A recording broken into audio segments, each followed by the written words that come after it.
And as things get started, I'm going to go ahead and record for our own purposes. Also, I know that there's a situation sometimes where people are like, click to join something, and then, oh, we are recording. Amazing. I thought I was going to record on a cloud. Hold on a second. Maybe it's recording locally. Whatever. Hello, people watching me do tech. There we go. Yeah, sometimes people click in the link and they're like, oh, now I need to go find it in my email. So we're just going to give it a minute in case people want to get into the room. Hi, Devin.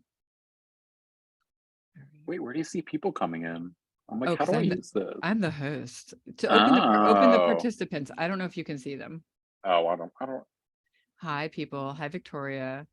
I'm giving it a hot second before I do a couple of intros here and trying to remember how webinars work.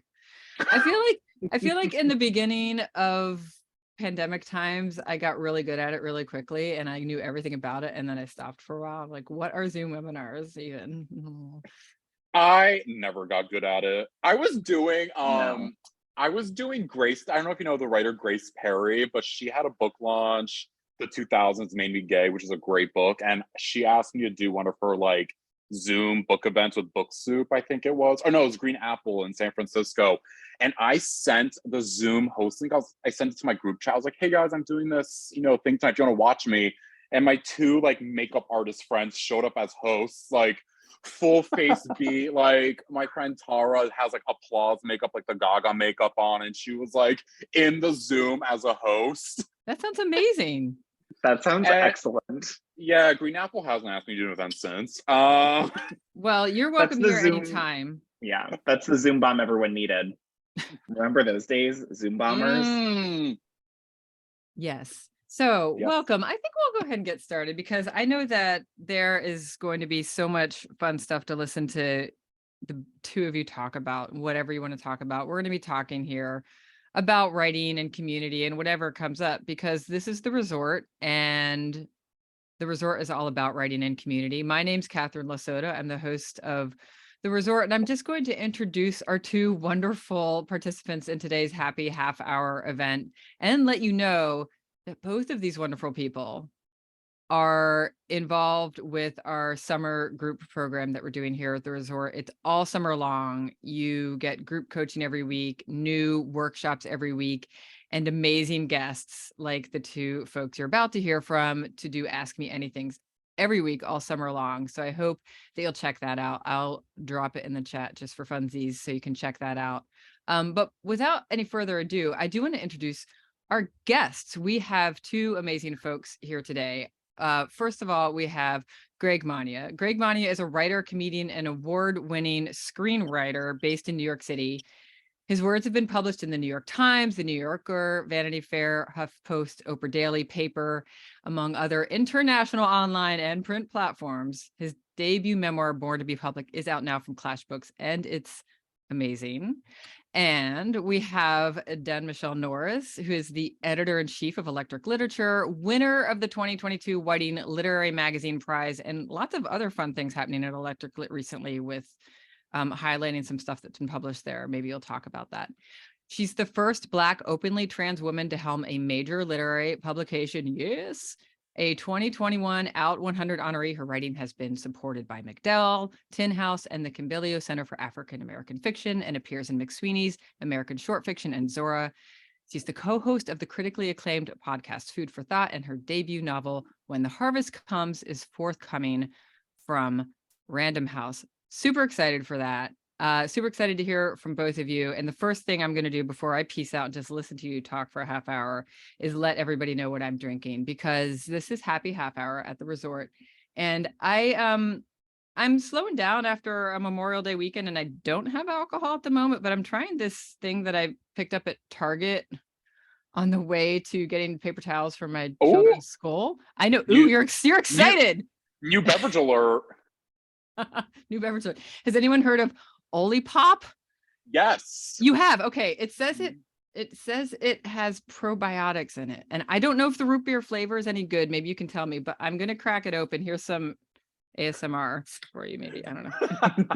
And pour it onto this ice.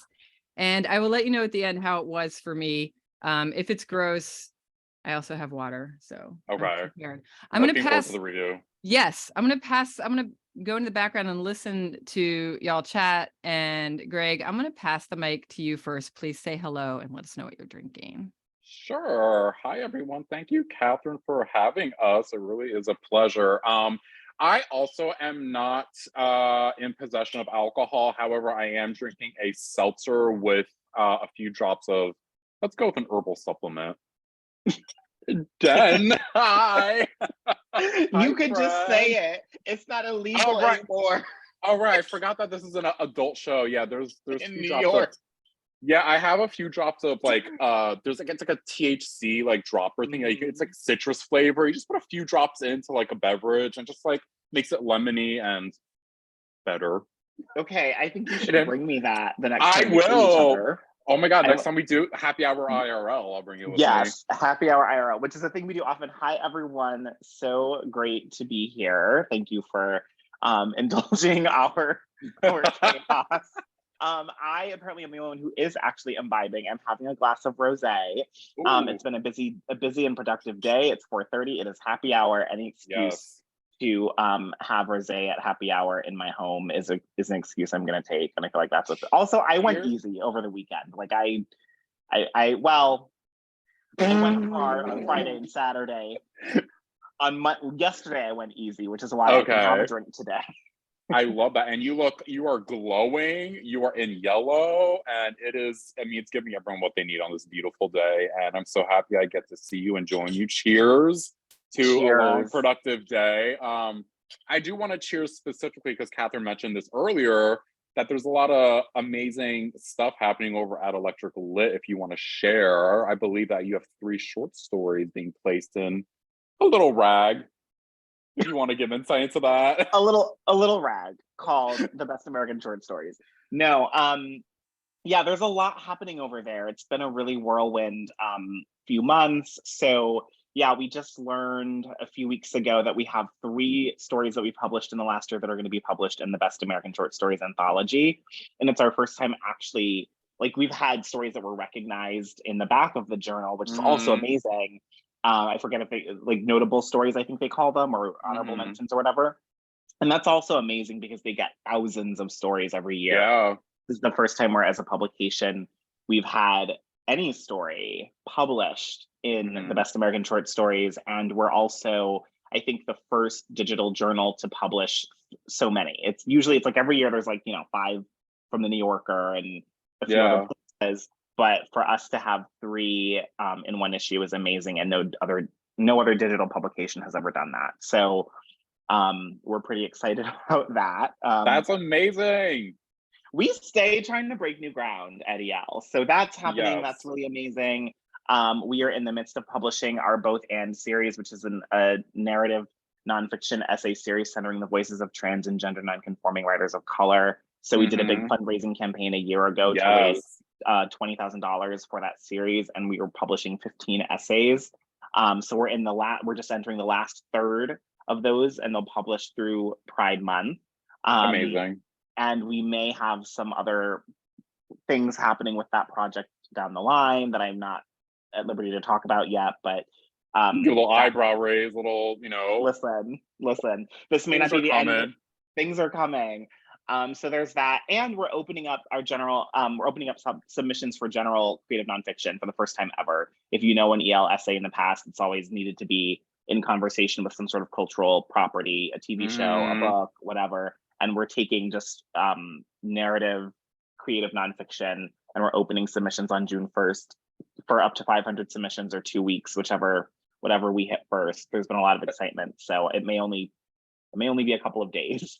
Yeah, but that's still amazing. If anyone out there is looking to break into the creative nonfiction world with an essay or not, this is definitely a great place for it. It would definitely be a great home for it. So I hope if you're looking to get into that, I hope you can. When is that open again? June 1st? June 1st. Okay. Resubmittable. Mark your calendars. Go to our submissions page. You can check it all out. Yeah, I'm very excited. So it's a great home for your work. So speaking of, okay, now I know this is not to go like too left field, but I noticed, you're on a social media hiatus, right? Is that correct? Well, I haven't officially put it up yet, but I am. Well, did you put on your icon on Twitter that you're temporarily closed? okay, I did, but no one has noticed yet. But I have. except you. You're the first person. But listen, there's a whole little video. That shot is actually a little video that I made in Canva that I am aching to put on my Instagram. And literally, like, I was gonna do it today, right? Like, just make a little announcement, a little post, like, I'm getting off social media, I need a break. And then yesterday I got an email. I have some events in June, like I'm doing some book events with folks, and people were like, they didn't know that happened. They were just like, we got to promote these, da, da, da. And I was like, oh, I feel like I have to promote things. So I'm figuring it out. I have a personal assistant, and I might just like be like, I'm getting off and just get on every once in a while and promote this. I might do that. They have to figure it out. But anyway, but yes, there's an imminent social media hiatus coming, like imminently. Is it writing related? Is it to serve your craft better? What's the It's to serve my life better. Okay, fair. No, that's part of it. Like, I need to focus down, and like, I'm working on edits of the novel. But the reality is that also, you know, there's so much transphobia that's like so much more to me visible now. And I don't know if my algorithms are fucked up, but I'm getting all kinds of transphobic content that I don't need to see. And I also want to make sure that I'm feeling as connected to like my actual life, my physical life, my body, my friends, my where I live, my community. And I want to be living rather than scrolling. And so I just was like, I want to get out of this for a little bit, and we'll see how long it lasts. Yeah, absolutely. I think a thing about that too is, especially with this Pride coming up, is obviously going to be vastly different than, you know, more recent Prides, just because of all of this heinous and terrifying legislation that's sweeping the country and the world. And I think it's something that I want to do is sort of hold those close to me within, you know, my physical city, and sort of just like spending more time face to face. Like the other night, our friend Joe, we just had a nice hat, Joe Osmondson, our wonderful friend Joe. And I mean, that was just like one small thing that sort of helps reinvigorate me, because I think if you're scrolling all the time, especially now, and you're seeing just, it's a lot, you know, it's coming at you a lot. There's, you know, troublesome and worrisome things happening every day. And while I think it's important to be cognizant and sort of, you know, try to figure out what you can do as an individual on a, you know, micro or macro level, whatever your, you know, limitations are or not. I think it's also important to just sort of like realize what you have in your not too distant proximity, and sort of hold that close. And I think, you know, you're making a smart move, because you got to self-preserve. And I'm like mentally doing just gymnastics on how to like get back to writing, because I know we're supposed to focus on that. Well, I'm doing cartwheels in my mind. I'm like, community writing. No, it's okay. I think we can get us there, because I mean, I did say that part of this is to work on editing for my novel, but I think this is the thing. If we spend too much time scrolling and not enough time like in person with our, you know, hanging with our people, just like literally, like, instead of scrolling, let me go outside and take a walk down the street to Starbucks and get a latte and feel the sun on my skin, because it's finally, summer is basically here. But I think all of that impacts our creative practice and our creative lives in really major ways. I mean, one, there's the time spent scrolling, but also, like, in addition to, like, if I want to spend more time with my literary community and be inspired by them, I can do that by seeing them, because many of us live in the same city, rather than just like being on Instagram and feeling however I feel at whatever is happening in the world. And it impacts the writing, because when we're more present in our lives and when we're more present with people, we're more present in our craft. And it shows up. That shows up in the writing, that shows up in what we're trying to do. So it's sort of circuitous, but it does, you know, all of that. Like, I feed off of spending time with people I love, off of getting drinks with people, off of hugging people, off of, you know, sharing an Uber from one borough to another.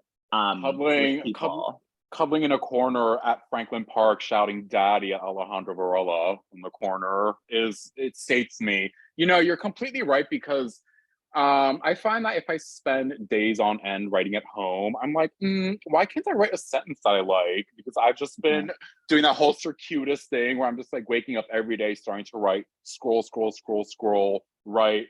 And it's like if I get out one night and just grab drinks, go to a reading, the next day I'm like, who knew? And like rinse and repeat every other week until I'm like, maybe I should make this a more consistent thing. So I think one of my things this year, especially, I had a really just a rough past few months personally, and it wasn't until like April that I had friends being like, come to AWP in Seattle, come see your friends. I was like, I'll go if I do a reading. I'm like, I'll go if I can be productive. But I was like, no, I might not have a reading or a panel to do, but I have friends that I haven't seen in a while from all over the world.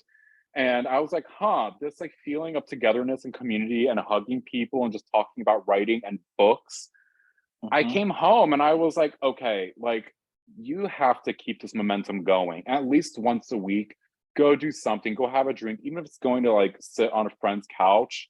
Like that's enough to sate me. And like you said, it makes me more present in my craft and in my creative life. And I think so, yeah. Sometimes we're being joyous and sometimes we might be crying into the arms of another friend of ours because the publishing industry also sometimes feels like trash.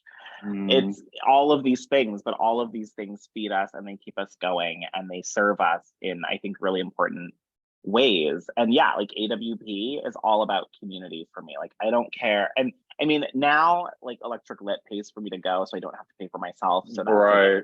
Thing. But it used to be that I would spend all this money to go and I never even regretted it then because I was so happy to be there. So I see a question AWP. So AWP, it stands for something called Association of Writers and Writing Programs, and it's this massive conference that happens annually. It's in a different city every year, and it's 3 days of panels about writing and publishing. There's usually anywhere from 10 to 20,000 writers that are there, that are in attendance. Literary journals are there. So again, I go representing Electric Lit. MFA programs and undergraduate programs are there. Writing residencies are there. There's a big book fair. You can like walk that. It's always huge. It's usually in the city's off-site events, yeah. Readings are happening, and it's like lots of partying and fun as well. But you can be booked from morning until the next morning, 3 days in a row, doing all kinds of things, and it's really fun. And it's particularly since COVID happened, it's been one of the few opportunities for writers who are literally all over the world to come together in one massive thing, one space, and you see people that maybe you haven't seen in years. You might, like I run into friends from my MFA who don't live in New York. I run into people I met at McDowell who live in other parts of the country that I maybe only see once every 3 years. Like it's a really amazing space to just be in and be in community with people and to network and to meet people and to, just enjoy all the brilliance that we all bring to the table. I'm laughing because I have no business going to AWP because I didn't even know what it stood for until you just like laid it out. I thought it was Association of Writers and Publishers this whole time. Wait, maybe it is that. What if the whole time? Yeah, no, you're probably right. I don't know anything about anything. Now I'm like, no, you're probably right. To quote no, Catherine was like, no, Denne Michele is right. Greg is not correct. But honestly, Greg, that would maybe make more sense. But this is the thing, actually, like publishers. So book publishers don't really go. Indie book publishers will go to AWP. Indie book publishers are there, but other like big major publishing houses are not there. Generally speaking, literary agents are not there. Generally speaking, editors of those houses are not there. It's publishing in terms of literary magazines and indie book publishers. And then it's otherwise it's like lots of writers. So you're not going to see like Simon and Schuster having a table there. You're going to see like all these great indie presses and micro presses from all over the country. And we're very fortunate that you and I live in New York City, and there's a very robust literary scene. And I know that those who are looking to find community in a similar way may not have access to it. And I'm very sort of like, I don't know. I'm very obsessed with finding out what sort of like movements are happening in other cities. Like I was talking to a friend. We're putting together an event in July at with Skylight Books in LA, and we're reaching out to LA writers now. We're putting together this really great event, and I'm like, what if we like did a tour of this? Like, what if we brought it to like St. Louis? Like, what about the writers there? What about the writers in like Chicago? Like, like these other cities that. And I don't know. I think finding that community is so paramount to like your well-being and your happiness as a creative. And I think that whether you're fortunate enough to have access to it, I think there's also something to say about creating your own. Like if you notice an absence of one, I think walking into your local bookstore and being like, hey, what if we did this little event? Because that would bring, bodies into the door, and that would create, awareness for the bookstore or whatever community center you may have. And Yeah. I lost my train of thought because my herbal supplements are starting to hit me. Well, no, listen, before I go into my thing that I want to say, let me just listen. I know you're trying to find LA writers, and you should, and they're all amazing and brilliant, but a bitch just hit Delta silver medallion status and would like to maintain it. So if you need a bitch to fly to LA, if you're available on July 7th, let's talk afterwards. I don't know if I am that date, but let's talk. But I just love LA and haven't been yet this year. But so this sort of relates to another question that I'm seeing in the chat, which is, did you all do readings before you got published? If so, where? How did readings affect your writing? And so I have a little story about that. The first thing I want to say, this is generally about writing community, and this does relate to what Greg is saying. Almost every single thing that's in my writer bio that exists by either no more than 2 degrees goes back to someone that I know who was in my writing community who was like, this opportunity is for you. You should apply for it. You should go for it in one way or another. Places that have published me, places that have supported my writing, i.e. residencies, even my job at Electric Lit, someone let me know that was happening, someone in my community. And we're like, you should apply for this. You should apply for this. Every single thing that is in my bio and that has ever been in my bio in some way goes back to a person that I know seeing something and thinking that it was a good opportunity for me. Some of the earliest places that published me were, in fact, literary journals, and one in particular is Apogee Journal. And I ended up being their fiction editor for a while too, but before I was their fiction editor, they published an excerpt of my novel in 2016. Apogee is a journal that's focused on publishing folks from marginalized communities, women, folks of varying levels of physical ability or disability, global writers all over the world, people of color, queer people. And so they were started at Columbia University's MFA program at the same time that I was in my MFA program by a group of writers of color who were like, we're seeing a dearth of these people being published, we're going to do it. And they've grown into being an amazing journal. They won the Whiting with us the same year that we won it, by the way. And one thing that is really important is that for writers who are from marginalized communities, so much of like I would consider Apogee a more legacy publication now. They've been around for a while and they have a lot of name recognition.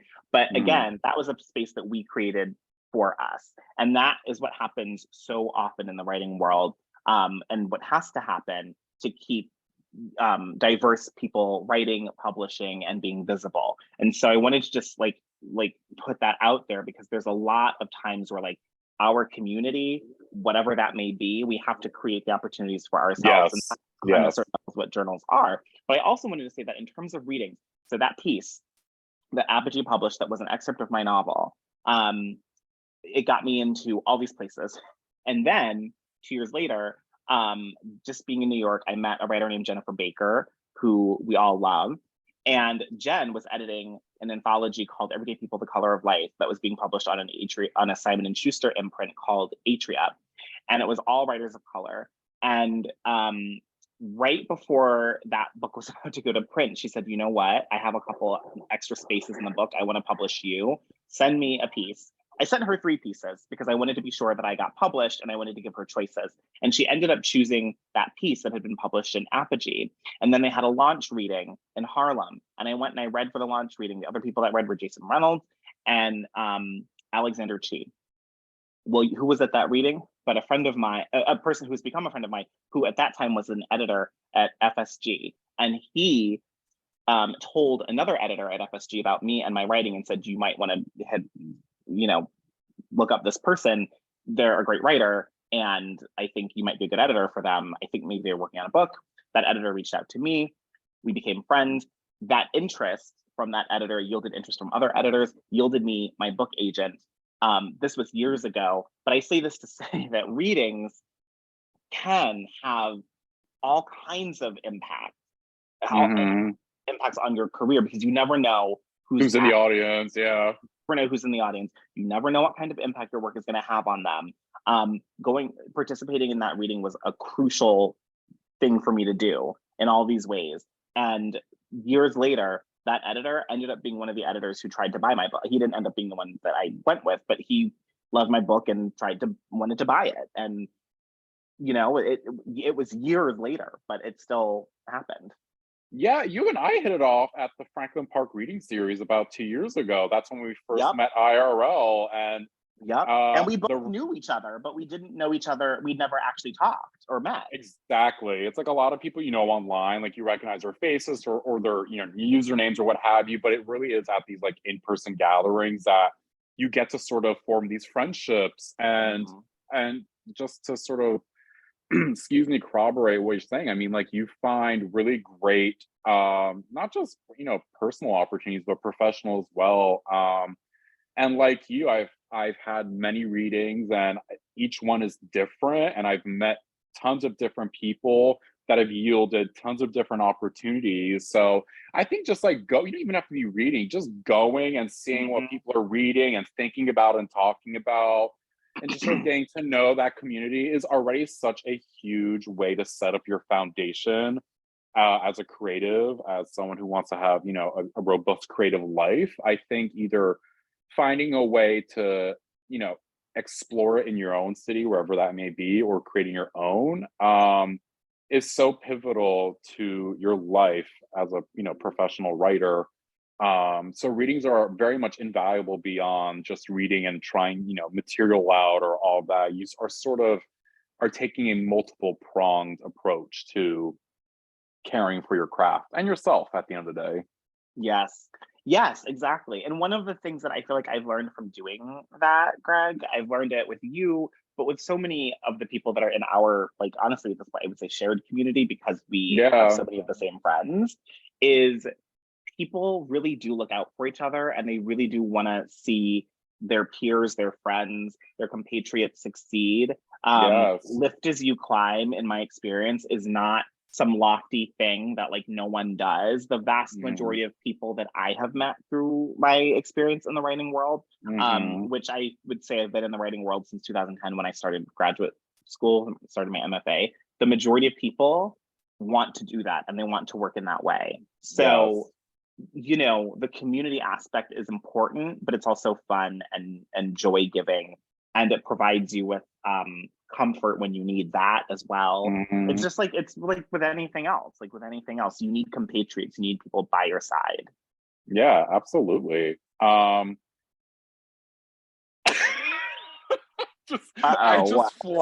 just flatline, and I look. Greg, are you doing okay with your beverage? I'm never doing okay. I'm always faltering. I'm always straddling the line between reality and not reality. I just want to. Well, that's why we love you.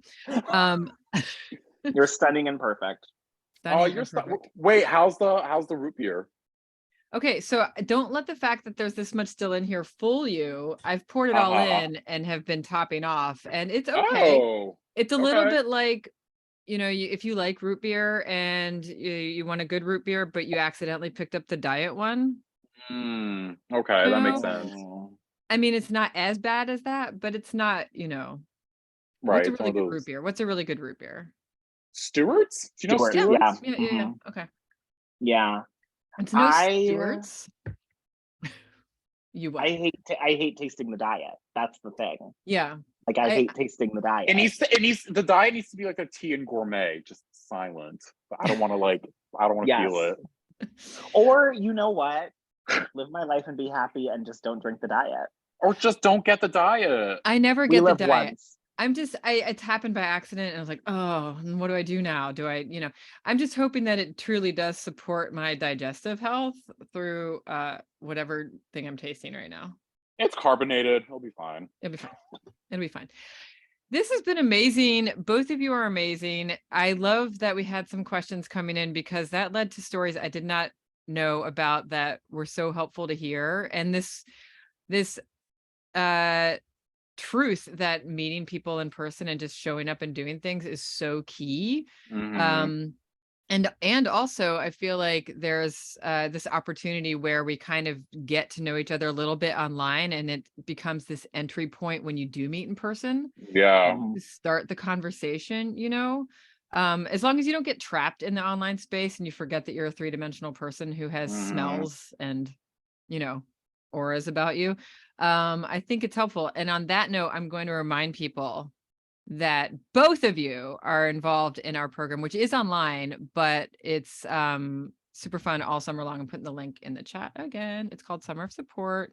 You're both coming through. I think you might both be coming through twice for that. Yeah, to do Ask Me Anything. So that's just a forum for folks to come through and ask you whatever they want for 45 minutes at a time. Open books, living the line between reality and non-reality. It's going to be a blast. That's my life. Yes, I will. Yes, I'm ready. I will give many a tips on how to straddle that with finesse. Or not. Greg loves a straddle. And on that note, community, y'all. Love you both. Hope to see you again IRL and online soon. And thank you everyone for coming, and see you here in the resort again real soon. Thank you for having us. It was nice to see Yes, you both. thank I love you. you. Bye. Bye.